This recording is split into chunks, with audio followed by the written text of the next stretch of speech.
हिंदी में यूपीएससी की तैयारी से संबंधित प्रोग्राम्स को देखने के लिए सब्सक्राइब करें स्टडी IQIAS हिंदी।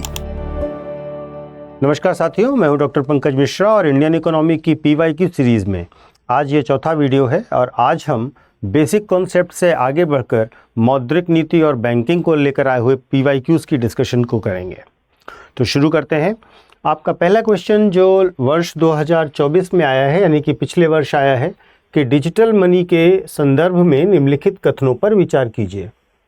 यह भारतीय रिजर्व बैंक द्वारा अपनी मौद्रिक नीति के अनुरूप जारी की गई राष्ट्रीय सॉवरेन मुद्रा है, संप्रभु मुद्रा है। यह RBI के तुलन पत्र बैलेंस शीट पर देयता के रूप में दिखाई देता है। तीसरा, यह अपने डिजाइन से ही मुद्रास्फीति के विरुद्ध बीमाकृत है। चौथा, यह वाणिज्यिक बैंक मुद्रा एवं नकदी के लिए स्वतंत्र रूप से परिवर्तनीय है।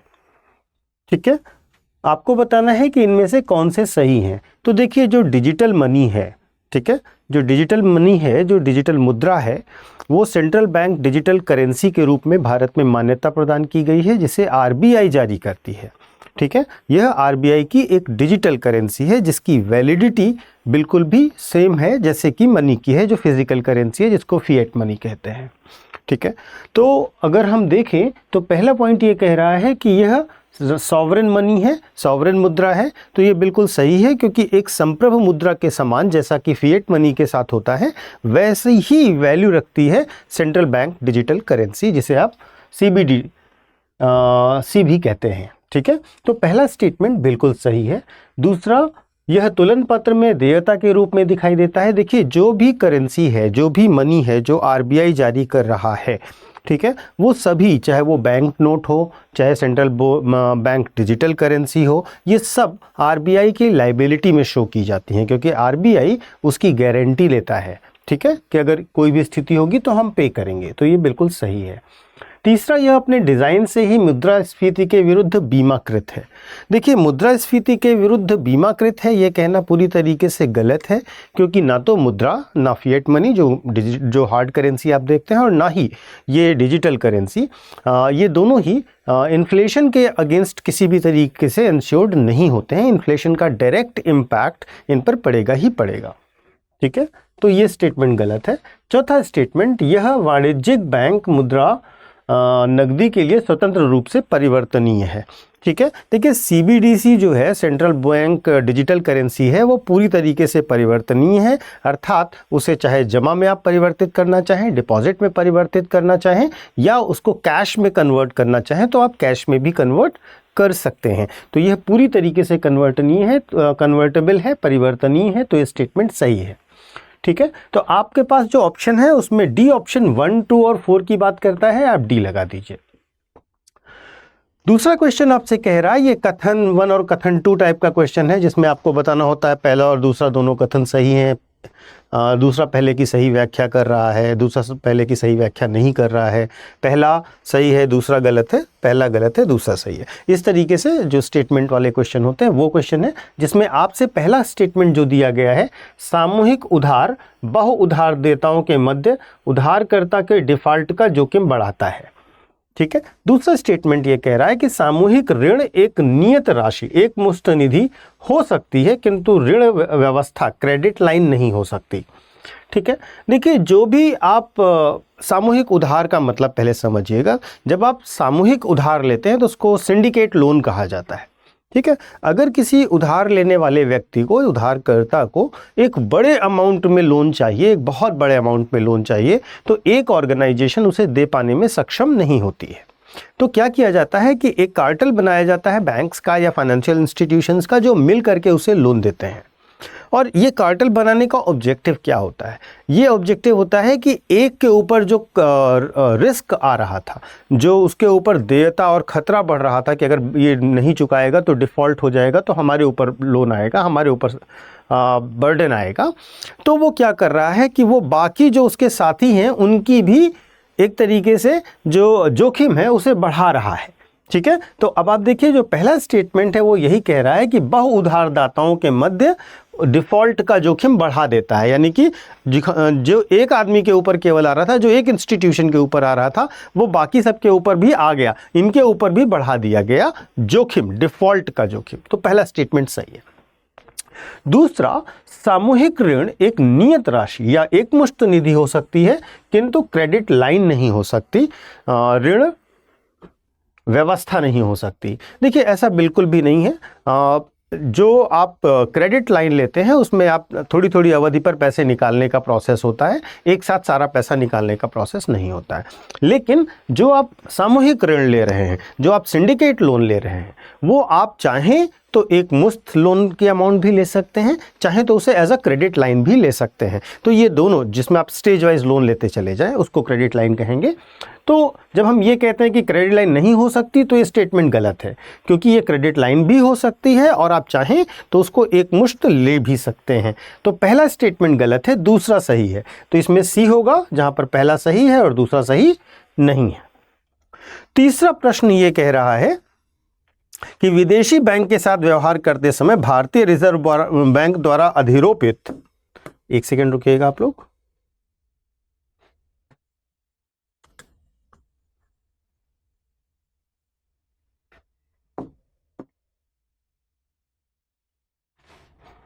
जी।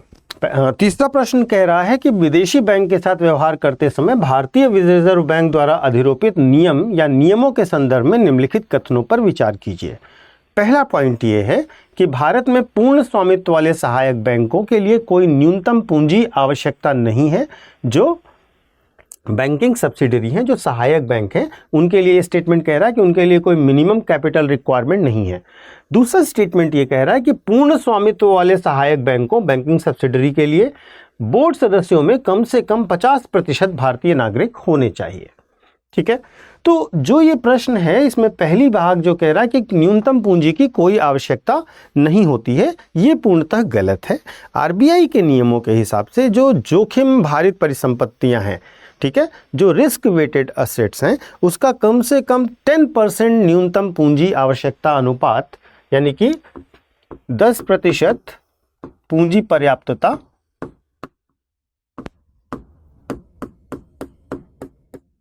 होनी चाहिए रिस्क वेटेड असेट की, जोखिम भारित पूंजियों की।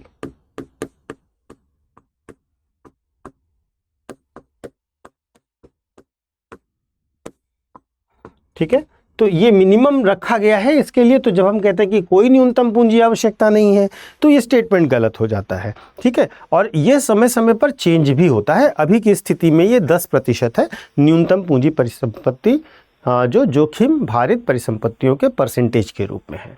ठीक है, दूसरा स्टेटमेंट आपसे कह रहा है कि भारत में पूर्ण स्वामित्व वाले सहायक बैंकों के लिए बोर्ड सदस्यों के कम से कम 50% भारतीय नागरिक होने चाहिए। ठीक है, देखिए, निवेशकों में कम से कम जो भारतीय, जो विदेशी सहायक बैंक हैं, ठीक है, जो फॉरेन बैंकों के सहायक बैंक हैं, उनके बोर्ड में ये प्रश्न पूछा जा रहा है। तो देखिए, ये इंटरनेशनल स्टैंडर्ड के हिसाब से आरबीआई ने सेट किया है कि निवेशकों में कम से कम 50% भारत में रहने वाले भारतीय नागरिक होने चाहिए। ठीक है, और इसके साथ साथ 50% गैर कार्यकारी निदेशक होने चाहिए। ठीक है, इसी तरीके से कई सारे और नियम भी जो इंटरनेशनल स्टैंडर्ड के हिसाब से हैं वो बनाए गए हैं। ठीक है, स्वतंत्र निदेशक भी, उसके लिए भी अलग से नियम बनाए गए हैं। तो ये स्टेटमेंट तो सही है। तो पहला स्टेटमेंट गलत है और दूसरा सही है। तो आपसे पूछा गया कौन सा सही है, तो आप इसमें 2 लगाइए, केवल 2 सही है। ठीक है, अगले प्रश्न पर चलते हैं। प्रश्न नंबर 4 ये कह रहा है कि भारत में गैर बैंकिंग वित्तीय कंपनियां भारतीय रिजर्व बैंक की चल निधि समायोजन सुविधा विंडो का लाभ उठा सकती हैं।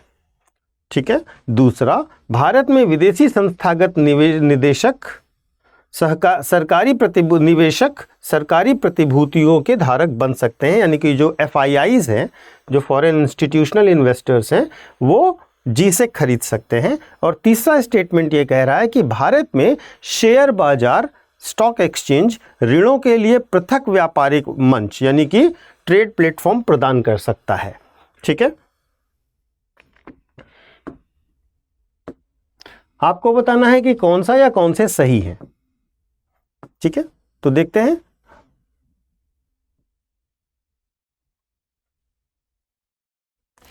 पहला स्टेटमेंट, भारत में गैर बैंकिंग वित्तीय कंपनियां भारतीय रिजर्व बैंक की चल निधि समायोजन सुविधा विंडो का लाभ उठा सकती हैं। ठीक है, तो पहला स्टेटमेंट जो है, जो चल निधि समायोजन सुविधा है वो रिजर्व बैंक दिया जाता है, रिजर्व बैंक द्वारा दिया जाता है। जो शेड्यूल्ड कॉमर्शियल बैंक्स होते हैं, जो अनुसूचित वाणिज्यिक बैंक होते हैं, उनको, प्राथमिक डीलर्स को, इनको भी दिया जाता है। ठीक है, और यह एक प्रकार की सुविधा है जहां पर आवश्यकता पड़ने पर जो लिक्विडिटी है उसका लाभ उठा सकते हैं जो गैर बैंकिंग वित्तीय कंपनियां हैं। ठीक है, तो जब एक्सेस लिक्विडिटी हो या उन्हें लिक्विडिटी की ज़रूरत हो तो वहां पर वे इसका फ़ायदा ले सकते हैं, वहां से मनी बोरो कर सकते हैं। तो यह बिल्कुल सही है, यह स्टेटमेंट सही है। दूसरा, जो GSEC हैं उसमें गवर्नमेंट सिक्योरिटीज़ हैं, उसमें फॉरेन इंस्टीट्यूशनल इन्वेस्टर्स यानी FIIs निवेश कर सकते हैं कि नहीं कर सकते हैं। तो देखिए, FIIs के लिए ये क्लियर है कि वो GSEC में इन्वेस्टमेंट कर सकते हैं, लेकिन RBI ने ये तय कर रखा है कि ये मात्रा जो है वो लिमिटेड होगी, अनलिमिटेड मात्रा में वे कभी भी इसमें निवेश नहीं कर सकते हैं। ठीक है, तो जैसे कि अगर हम देखें तो जो कॉरपोरेट बॉन्ड हैं, जो FPI हैं, जो FIIs है, उनके साथ फॉरेन पोर्टफोलियो इन्वेस्टर्स हैं, उनके साथ नियम ये स्पष्ट है कि वे अगर मान लीजिए कि प्रतिभूतियां ले रहे हैं, शेयर्स ले रहे हैं या GSEC ले रहे हैं, तो 2%, 6%, 15% सब अलग अलग कैटेगरीज के लिए डिसाइड किया गया है। तो वहाँ पर आप खरीद सकते हैं, हालांकि उसके लिए एक सीमा है, असीमित नहीं है। ठीक है, बस ये ध्यान रखिएगा। तो ये स्टेटमेंट भी सही है। तीसरे स्टेटमेंट पर जाते हैं कि शेयर बाजार ऋणों के लिए पृथक व्यापारिक मंच प्रदान करता है, ट्रेडिंग प्लेटफॉर्म प्रदान करता है, और ये स्टेटमेंट भी बिल्कुल सही है। NSE जो नेशनल स्टॉक एक्सचेंज है, वहाँ पर 2023 से एक अलग जो है ट्रेडिंग प्लेटफॉर्म स्टैब्लिश किया गया है NSE में, नेशनल स्टॉक एक्सचेंज में 2023 में ही इसको शुरू किया गया है, और ये for the purpose of trading of ऋण है, ऋणों के लिए ट्रेडिंग करने के लिए एक मंच है। ठीक है, तो पहला भी सही है, दूसरा भी सही है, तीसरा भी सही है। ठीक है, तो अब देखते हैं इसके ऑप्शंस क्या क्या हैं हमारे पास। ऑप्शंस हैं केवल 1 2 3, 1 2 3 और 2 3। तो आप इसमें C लगाइए क्योंकि तीनों स्टेटमेंट सही हैं। अगले प्रश्न पर चलते हैं। अगला प्रश्न कह रहा है कि भारतीय केंद्रीय बैंक डिजिटल मुद्राओं के संदर्भ में निम्नलिखित कथनों पर विचार कीजिए। ठीक है, सेंट्रल बैंक डिजिटल करेंसी, $, या SWSFT प्रणाली का प्रयोग किए बिना डिजिटल मुद्रा में भुगतान करना संभव है। ठीक है, दूसरा, कोई डिजिटल मुद्रा इसके प्रोग्रामित प्रतिबंध जैसे इसके अंदर प्रोग्रामित प्रतिबंध जैसे कि इसके व्यय के समय ढांचे के साथ विस्तारित की जा सकती है। ठीक है, तो देखिए, जो 5th क्वेश्चन है उसमें बहुत सिंपल बात, जो पहली बात ये कही जा रही है कि जो डिजिटल करेंसी है, ठीक है, उसमें बिना $, या FWIFT के प्रयोग किए बिना हम पेमेंट्स कर सकते हैं। तो बिल्कुल निश्चित तौर पर यह सही है कि डिजिटल मुद्रा वो करेंसी है जिसमें केवल डिजिटल या इलेक्ट्रॉनिक रूप से पेमेंट किया जाता है और इसमें डॉलर्स का होना ज़रूरी नहीं है। तो पहला स्टेटमेंट आपका बिल्कुल सही है, प्रयोग करने की आवश्यकता नहीं है। दूसरा, कोई डिजिटल मुद्रा इसके अंदर प्रोग्रामित प्रतिबंध जैसे कि व्यय की समय ढांचाओं के साथ विस्तारित की जा सकती है। देखिए, डिजिटल करेंसीज को लेकर दुनिया भर में अलग अलग इनिशिएटिव्स हैं। ठीक है, तो अगर आप देखें तो चीन ने क्या किया हुआ है, चीन ने अपनी डिजिटल करेंसी के साथ ये तय कर रखा है कि उसको एक समय अवधि के अंदर ही आपको भुगतान प्राप्त करना होगा, नहीं तो वो लैप्स कर जाएगी। तो निश्चित तौर पर एक समय ढांचे के साथ विस्तारित की जा सकती है। इसका एग्जाम्पल मैंने आपको दिया, चीन। ठीक है, तो इसमें 1 और 2 दोनों सही हैं, इसमें आप C लगा दीजिए। नेक्स्ट क्वेश्चन पे चलते हैं, जो क्वेश्चन नंबर 6 है। भारतीय रिजर्व बैंक की निम्नलिखित में से किस गतिविधि को बंध्यकरण या स्टेरिलाइजेशन के एक भाग के रूप में माना जाता है? ठीक है, बंध्यकरण या स्टेरिलाइजेशन। क्वेश्चन नंबर 6 आपसे ये कह रहा है कि स्टेरिलाइजेशन के रेफरेंस में बताइए कि निम्नलिखित में से कौन सी क्रियाओं को माना जाएगा। ठीक है, देखिए, स्टेरिलाइजेशन जो कॉन्सेप्ट है वो एक मैक्रो इकोनॉमिक्स का कॉन्सेप्ट है। ठीक है, जो बेसिकली फॉरेन जो करेंसीज हैं, ठीक है, और जो हमारे यहाँ का फॉरेन ट्रेड है, ठीक है। तो जब कभी फॉरेन ट्रेड में या तो एक्सेसिव ग्रोथ हो या एक्सेसिव डिक्लाइन हो, ठीक है, तो उस स्थिति में जो अधिशेष या घाटा है उसको मैनेज करने के लिए और करेंसी की वैल्यू को, ठीक है, या तो बढ़ाने या घटाने के लिए बैंक जो प्रोसेस अपनाती है आरबीआई वो कहती है स्टेरलाइजेशन का प्रोसेस। ठीक है, इसमें क्या है कि जो भी घाटा हो रहा है या जो अधिशेष बन रहा है मुद्रा का उसको मैनेज किया जाए। ठीक है, तो देखिए अब इसमें इन्होंने ऑप्शंस क्या क्या दिए हैं। पहला, खुले बाजार की कार्यवाही का संचालन यानी कि ओपन मार्केट ऑपरेशंस। दूसरा, निपटारा और भुगतान प्रणालियों की निगरानी। ठीक है, तीसरा, केंद्र सरकार व राज्य सरकारों के लिए ऋण या रोकड़ प्रबंधन। चौथा, गैर बैंकिंग वित्तीय संस्थानों के कार्यों का विनियमन। ठीक है, तो अब देखिए इसमें जो है अगर आपको मनी मैनेज करना है, आपकी मनी की वैल्यू मैनेज करना है, ठीक है, या सीधे सीधे बहुत आसान शब्दों में, इकोनॉमिक्स के आसान शब्दों में कहें कि आप मनी सप्लाई को मैनेज करने जा रहे हैं, तभी तो उसकी वैल्यू बढ़ेगी। या तो आप उसको बढ़ा रहे होंगे सप्लाई को या गिरा रहे होंगे। तो अगर हमें वैल्यू रेगुलेट करनी है तो मॉनेटरी पॉलिसी जैसे इंस्ट्रूमेंट्स का इस्तेमाल करना पड़ेगा। अब क्या है कि यहाँ पर आप निपटारा और भुगतान प्रणालियों की निगरानी करने लगेंगे तो उससे कोई फायदा मार्केट में सीधा नहीं पहुँचने वाला। आप केंद्र सरकार और राज्य सरकारों के लिए कैश और लोन का मैनेजमेंट करेंगे, उससे भी कोई फ़ायदा जो फॉरेन ट्रेड के कारण आपके करेंसी के वैल्यूज़ पर असर आ रहा है उस पर नहीं पड़ेगा। आपको यहाँ पर स्टेरलाइजेशन करना है तो आपको यहाँ पर मैनेज करना पड़ेगा। और तीसरा, गैर वित्तीय संस्थानों के कार्यों का नियमन, इससे भी कोई सीधा असर नहीं पड़ेगा। लेकिन आपने मॉनेटरी सब पॉलिसीज में बहुत ध्यान से पढ़ा होगा कि जो ओपन मार्केट ऑपरेशंस हैं उसके माध्यम से आरबीआई जो वैल्यू ऑफ करेंसी है उसको मैनेज करती है, उसको बढ़ाती है या कम करती है। तो अगर हमारे देश के रुपए की वैल्यू गिर रही होगी तो आरबीआई उसके हिसाब से ओपन मार्केट ऑपरेशन प्लान कर सकती है, या बढ़ रही होगी तो उसके हिसाब से ओपन मार्केट ऑपरेशंस प्लान कर सकती है। So the better answer is A. B, C और डी सही नहीं है। चौथा, निम्नलिखित बाजारों पर विचार कीजिए। ठीक है, कोविड बॉन्ड बाजार, सरकारी बॉन्ड बाजार, शीघ्रावधि द्रव्य बाजार यानी call money market, treasury bill market और स्टॉक मार्केट। आपको से पूछा जा रहा है कि कैपिटल मार्केट में क्या क्या आएगा, पूंजी बाजार में क्या क्या आएगा। ठीक है, तो देखिए जो कैपिटल मार्केट है, जो पूंजी मार्केट है, ठीक है, उसमें क्या क्या होता है। देखिए कैपिटल मार्केट होता है जो इंस्टीट्यूशंस के, कंपनीज के, कॉरपोरेशंस के लॉन्ग टर्म फाइनेंशियल नीड्स से रिलेटेड होता है। ठीक है, उनकी दीर्घकालीन पूंजी आवश्यकताओं से और निवेश से रिलेटेड होता है। ठीक है, तो यहाँ पर जो संस्थागत ऋण उपलब्ध होगा, जो संस्थागत फंड प्राप्त करेंगे, उससे रिलेटेड काम होता है।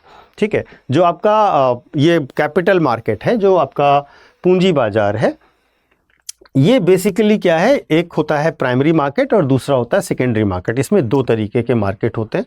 तो बेसिकली इस प्रश्न में जो ऑप्शंस हैं, जो बॉन्ड मार्केट है, ठीक है, जो बॉन्ड मार्केट है वो निश्चित तौर पर बॉन्ड लॉन्ग टर्म का लोन प्रोवाइड करता है और वो आपका कैपिटल मार्केट का एक इसेंशियल इंस्ट्रूमेंट है जिसके द्वारा सरकार लॉन्ग टर्म अवधि के लिए पैसे इकट्ठा करती है।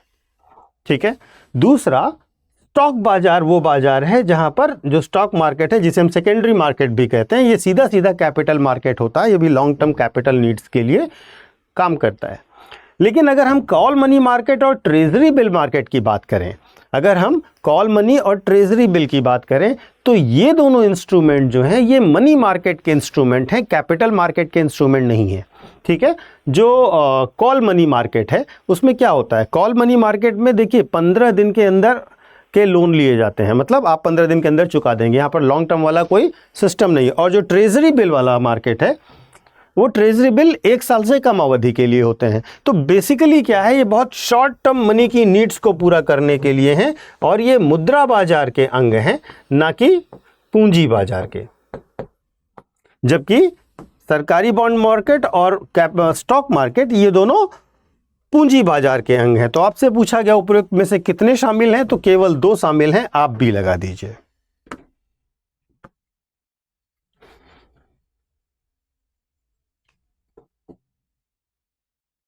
अगले प्रश्न की ओर चलते हैं। अगला प्रश्न है क्वेश्चन नंबर 8। क्वेश्चन नंबर 8 आपसे कह रहा है कि कोविड महामारी के बाद निम्नलिखित कथनों पर विचार कीजिए। कोविड विश्वमारी के बाद, महामारी के बाद हाल के विगत काल में पूरे विश्व में अनेक केंद्रीय बैंकों ने ब्याज दरें बढ़ा दी थीं। ठीक है, ब्याज दरें बढ़ा दी थी। दूसरा, आमतौर पर केंद्रीय बैंक मानते हैं कि उनके पास बढ़ी हुई उपभोक्ता कीमतों का मौद्रिक नीति के उपायों से प्रतिकार करने का सामर्थ्य है। ठीक है, तो अब देखिए इस प्रश्न में सबसे अच्छी बात क्या है। पहली बात जो आपको ध्यान देनी है और समझनी है कि कोविड के बाद क्या हुआ। ठीक है, कोविड के बाद क्या हुआ। देखिए, कोविड के दौरान आर्थिक क्रियाएं बंद थी लगभग। ठीक है, और उन आर्थिक क्रियाओं के बंद होने के कारण क्या हो रहा था कि पूरा प्रोडक्शन प्रोसेस नहीं चल रहा था। कोविड के बाद जितने भी सेंट्रल बैंक थे उन्होंने लिबरल मॉनेटरी पॉलिसी अपनाई और सस्ते लोन दिए। ठीक है, आसान मौद्रिक नीति अपनाई, सही शब्दों में और आसान शब्दों में कहें तो उन्होंने इजी मॉनेटरी पॉलिसी अपनाई। ठीक है, इसके बाद क्या हुआ कि लोगों के पास पैसा आ गया और मांग में जबरदस्त वृद्धि हुई। और आपको पता है कि उत्पादन प्रोसेस, जो आपूर्ति पक्ष था, वो पहले तो कोविड से बंद चल रहा था। अचानक मांग का बर्डन बढ़ने से तेजी से महंगाई बढ़ गई। ठीक है, अब जब तेजी से महंगाई बढ़ गई तो अब इसके साथ साथ आप देख रहे हो कोविड के बाद रूस यूक्रेन युद्ध शुरू हो गया है। ठीक है, और ये एक पूरी श्रृंखला चल रही है, तो वैश्विक दबाव बहुत ज़्यादा है। तो इसकी वजह से क्या हुआ कि जो डिमांड है वो तो बढ़ रही है, लेकिन सप्लाई में अलग अलग ऑब्स्टेकल्स आ रहे हैं, बाधाएं आ रही हैं। तो इस वजह से बैंकों ने डिसाइड किया कि अब हम क्या करेंगे कि धीरे धीरे ब्याज दरें बढ़ा देंगे और मॉनेटरी पॉलिसी को टाइट कर देंगे, जिससे हम महंगाई पर नियंत्रण कर सकें। तो पहला स्टेटमेंट सही है। दूसरा, आमतौर पर केंद्रीय बैंक मानते हैं कि उनके पास बढ़ी हुई उपभोक्ता कीमतों का मौद्रिक नीति के उपायों से प्रतिकार करने का सामर्थ्य है। ठीक है, तो निश्चित तौर पर बैंक्स और जो सेंट्रल बैंक है उसकी ये जिम्मेदारी है कि वो मॉनेटरी पॉलिसी का इस्तेमाल करते हुए जो इन्फ्लेशन की सिचुएशन है, जो महंगाई की सिचुएशन है, मुद्रास्फीति की सिचुएशन है, उसको कंट्रोल करे। और बैंक जो हैं, जो सेंट्रल बैंक्स हैं, इस संदर्भ में लगातार काम कर रहे हैं और महंगाई पर नियंत्रण प्राप्त करने में सफल भी हो रहे हैं कि बहुत हद तक। तो ये दूसरा स्टेटमेंट भी सही है।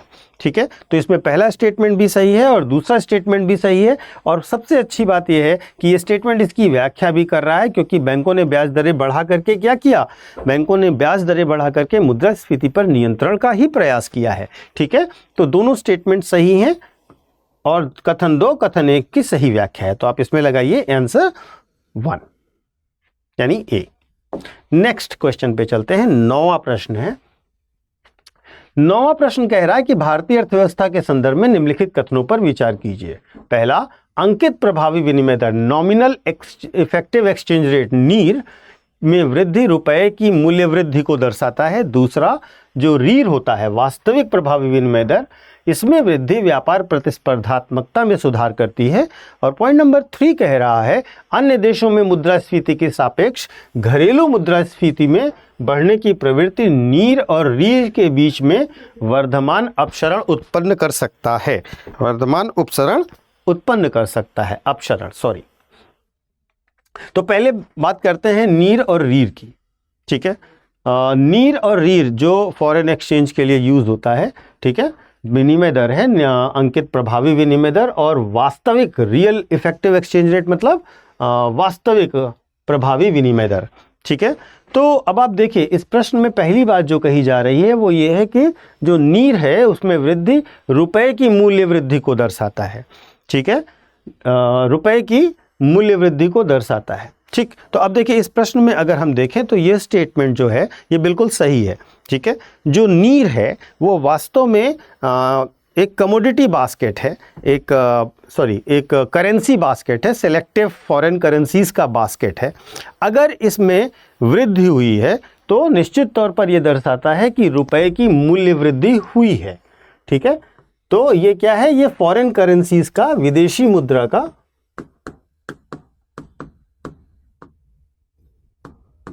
ये विदेशी मुद्रा टोकरी है। ठीक है, जिसमें विश्व की 6 बड़ी मुद्राएं आमतौर पर हम लोग लेते हैं।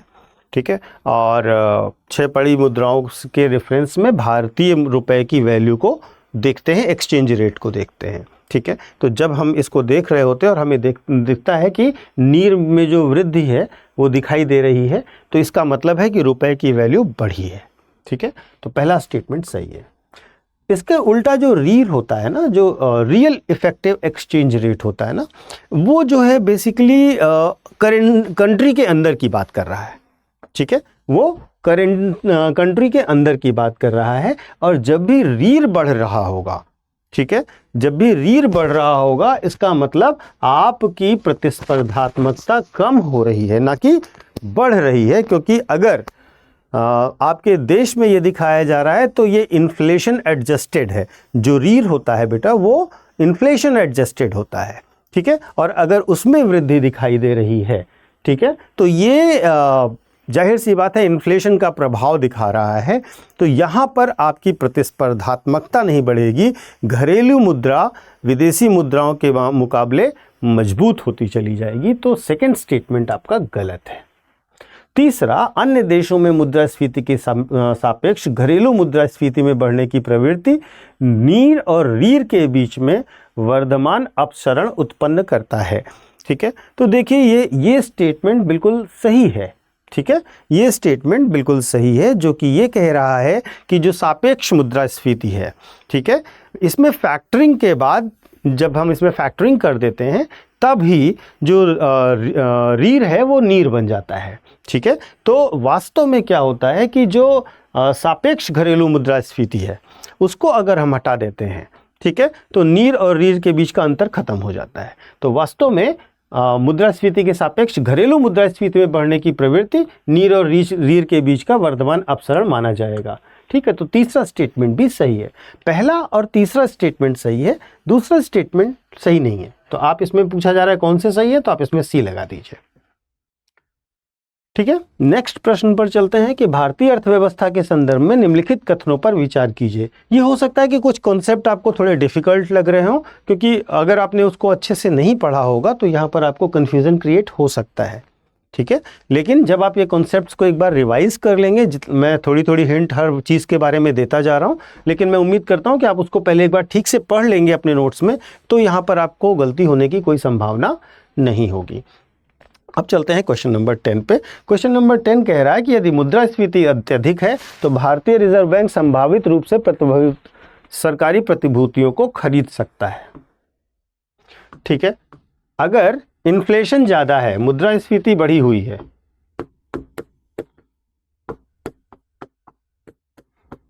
ठीक है, तो आरबीआई को क्या करना होगा, आरबीआई को मार्केट से मनी एब्जॉर्व करना होगा।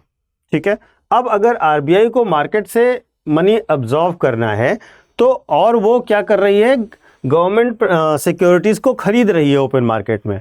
तो जब भी आप कुछ खरीदेंगे तो जाहिर सी बात है आप उस खरीदने के बदले मनी देंगे, है ना, आप वो खरीदने के बदले मनी देंगे। तो अगर आरबीआई ने सरकारी प्रतिभूतियां खरीदना शुरू किया तो मार्केट में मनी का फ्लो बढ़ जाएगा, और अगर मनी का फ्लो बढ़ जाएगा तो मुद्रास्फीति और बढ़ेगी। ठीक है, तो ये कहना कि मुद्रास्फीति जब बहुत ज़्यादा हो तो आरबीआई क्या कर सकता है, प्रतिभूतियां खरीद सकता है। वो खरीदेगा नहीं, वो बेच सकता है। जब वो बेचेगा तो आपसे कैश ले लेगा, मार्केट में मनी सप्लाई कम हो जाएगी और मुद्रास्फीति पर कंट्रोल हो जाएगा। तो ये स्टेटमेंट गलत है। दूसरा स्टेटमेंट, यदि रुपए का तेजी से मूल्य ह्रास हो रहा है तो आरबीआई बाजार में डॉलरों का संभावित रूप से विक्रय कर सकता है। ठीक है, अगर मान लीजिए रुपए की वैल्यू लगातार गिरती चली जा रही है, ठीक है, तो सॉरी, अगर मनी की वैल्यू लगातार गिरती जा रही है तो आरबीआई क्या करेगा। ठीक है, तो अगर आप इस चीज़ को ध्यान से देखेंगे तो बिल्कुल सही है, क्योंकि जब डॉलर के मुकाबले अंतर्राष्ट्रीय बाजार में रुपए का मूल्यह्रास हो रहा है, ठीक है, तो क्या होगा कि आरबीआई रुपए के संदर्भ में उसकी आपूर्ति को बाजार में कम कर देगी। तो जब रुपए की आपूर्ति कम होगी, डॉलर की आपूर्ति ज़्यादा होगी, तो जाहिर सी बात है रुपए के मूल्य में सुधार होगा, रुपए की वैल्यू में सुधार होगा, क्योंकि वो मार्केट से एब्जॉर्ब हो रहा है, डॉलर का फ्लो बढ़ रहा है। तो ये बात सही है, ऐसा कर सकती है आरबीआई। तीसरा, यदि यूएसए या यूरोपीय संघ में ब्याज दरें गिरती होती तो इससे संभावित रूप से आरबीआई की डॉलरों की खरीद प्रेरित हो सकती है। ठीक है, तो देखिए, अगर हम कहते हैं कि ब्याज दरें यूरोपियन यूनियन और यूएसए में गिर गई हैं, ठीक है, तो अब क्या स्थिति है, वहां पर ब्याज दरें गिरी हैं, ठीक है, और जब वहां ब्याज दरें गिरेंगी तो वहां का निवेशक आकर्षित होगा हमारे यहां निवेश करने। ठीक है, अब जब वो हमारे यहां निवेश करना चाहेगा तो निश्चित तौर पर मार्केट हमारे लिए फेवरेबल है। अधिक रिटर्न के लिए वो क्या करेंगे, भारतीय बाजार में आ जाएंगे। अब रिजर्व बैंक क्या करेगा, ठीक है, ऐसे में रिजर्व बैंक डॉलर्स खरीदना शुरू कर देगा और भारतीय स्पर्धा में आकर्षक निवेश बनाने की कोशिश करेगा। ठीक है, क्योंकि अब डॉलर का स्टोर आप बढ़ा सकते हैं और इससे भारतीय रुपए की आपूर्ति को बढ़ा देगा। ठीक है, क्योंकि आपने डॉलर खरीदा है तो मनी की जो सर्कुलेशन है मार्केट में भारतीय करेंसी की वो बढ़ा चुके होंगे आप। ठीक है, अब सर्कुलेशन बढ़ गई, डिमांड बढ़ी हुई है, आपके करेंसी का यूटिलाइजेशन ज़्यादा होगा। तो ये स्टेटमेंट सही है और इसमें आपसे पूछा गया है कि कौन कौन से सही हैं, तो आप 2 और 3 पर मार्क कर सकते हैं। पहला स्टेटमेंट तो क्यों गलत है मैंने आपको एक्सप्लेन किया। चलिए नेक्स्ट प्रश्न की ओर चलते हैं। क्वेश्चन नंबर 11, भारत में साख क्षमता निर्धारण एजेंसियां यानी कि क्रेडिट रेटिंग एजेंसीज जो हैं उनका रेगुलेशन करता है भारतीय रिजर्व बैंक। दूसरा, इक्रा नाम से जाने वाली, आईसीआरए नाम से जाने वाली क्षमता निर्धारण एजेंसी एक पब्लिक लिमिटेड कंपनी है। और तीसरा, थिंक वर्क रेटिंग्स एक भारतीय साख निर्धारण एजेंसी है। ठीक है, देखिए, जो क्रेडिट रेटिंग एजेंसीज होती हैं वो जो व्यवसाय हैं, जो संस्थाएं हैं, उन्हें यहाँ तक कि कंट्रीज़ को भी क्रेडिट रेटिंग देती हैं कि उनका निवेश वहाँ पर कितना सुरक्षित रहेगा, उस रेटिंग से पता चलता है। तो जो पहला स्टेटमेंट है कि क्रेडिट रेटिंग एजेंसीज का जो रेगुलेशन है वो आरबीआई करता है, तो ऐसा गलत है, ऐसा कहना गलत है। आरबीआई नहीं, इसका रेगुलेशन करता है सेबी। ठीक है, तो क्रेडिट रेटिंग एजेंसीज का जो रेगुलेशन का काम है वो सेबी करता है और यह अधिकार इसे 1999 से प्राप्त है।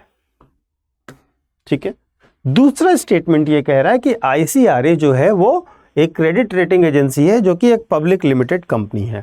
ठीक है, तो देखिए, आईसीआरए जो है वो वास्तव में एक पब्लिक लिमिटेड कंपनी है। 1991 में कई सारे बैंकों ने मिल करके इसकी स्थापना की थी।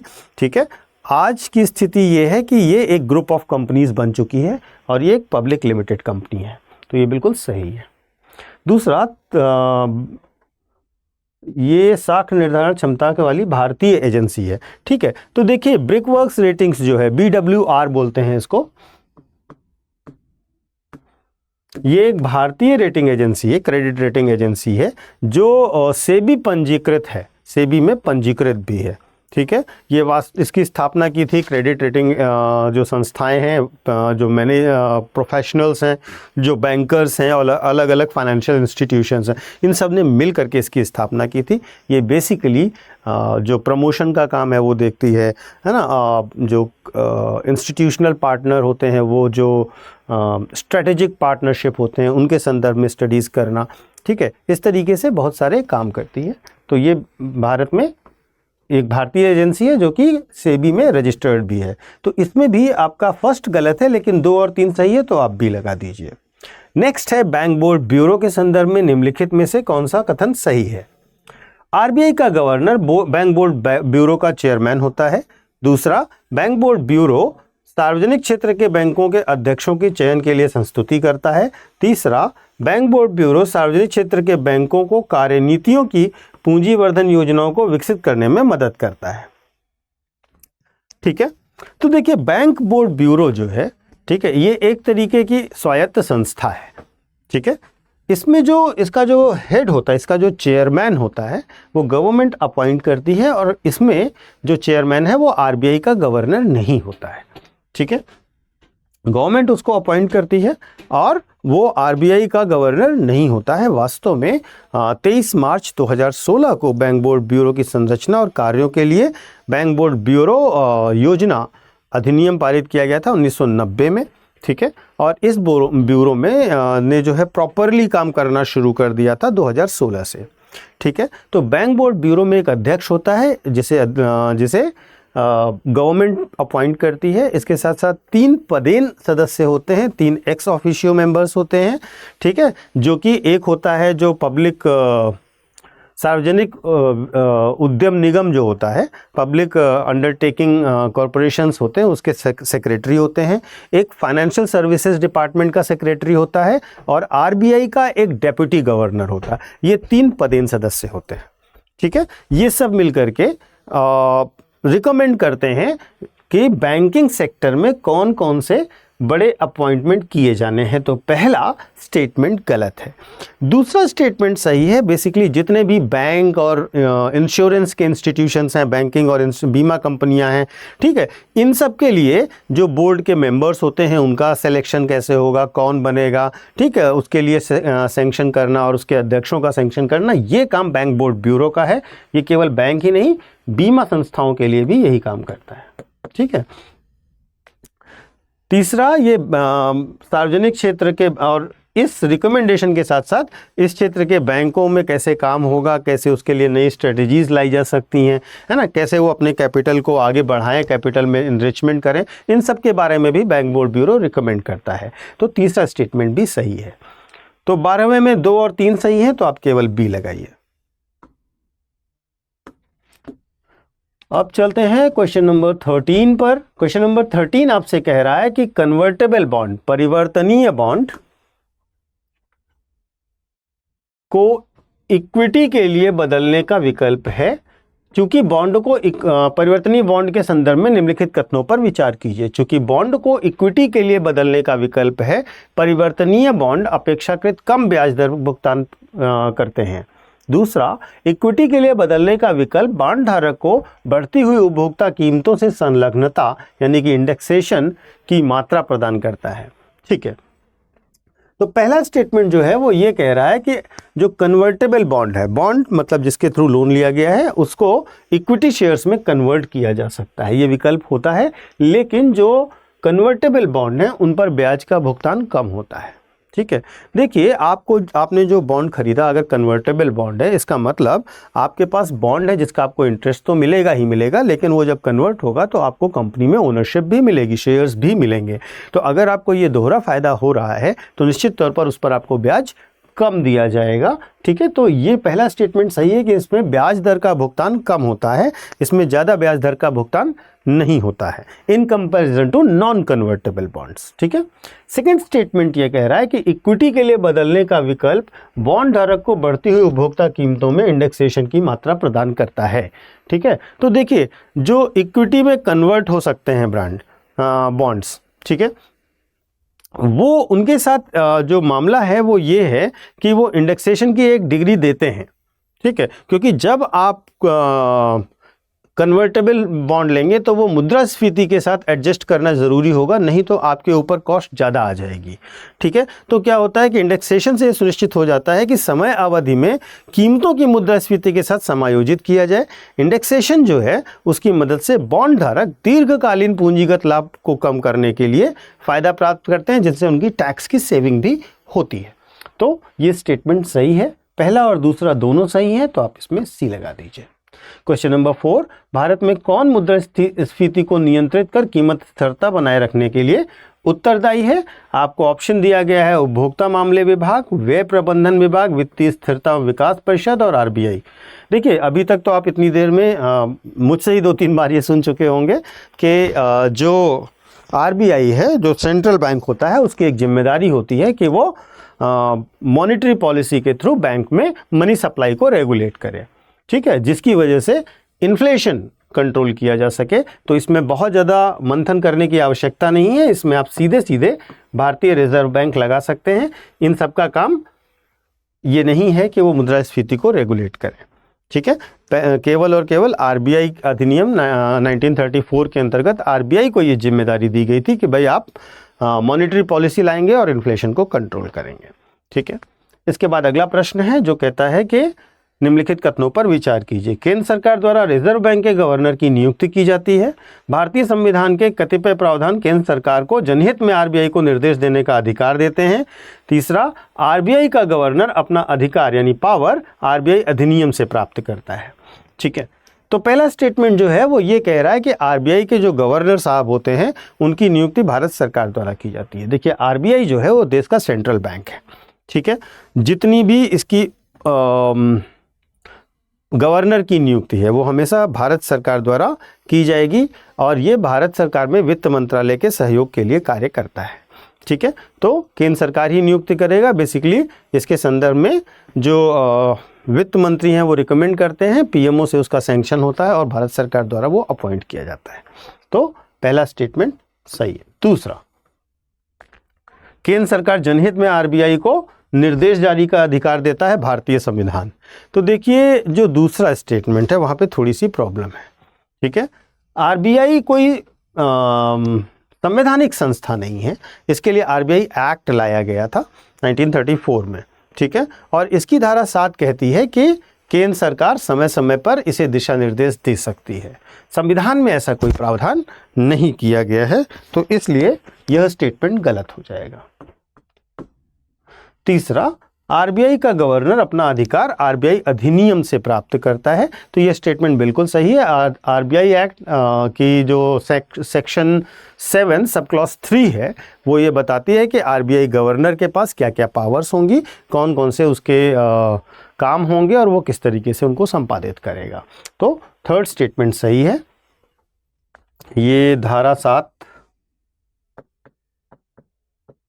ब्रैकेट में 3 सब क्लॉज 3 भी दिया गया है। तो पहला और तीसरा सही है, दूसरा गलत है। तो इसके लिए सी सही जवाब होगा। ठीक है, तो आज हम लोग 15 क्वेश्चन को जो बैंकिंग सेक्टर से आए थे और सबसे लेटेस्ट क्वेश्चन है। आपने देखा कि क्वेश्चन का डिफ़िकल्टी लेवल कैसा है। तो अगर आपको अच्छे से तैयार करते रहना है तो अपने नोट्स को लगातार देखते रहिए और उसके साथ साथ मिल करके इन PYQs को लगाएंगे तो आपको सारे के सारे क्वेश्चन का पैटर्न समझ आ जाएगा। Thank you so much. मिलते हैं नेक्स्ट वीडियो में। हिंदी में यूपीएससी की तैयारी से संबंधित प्रोग्राम्स को देखने के लिए सब्सक्राइब करें स्टडी IQ IAS हिंदी।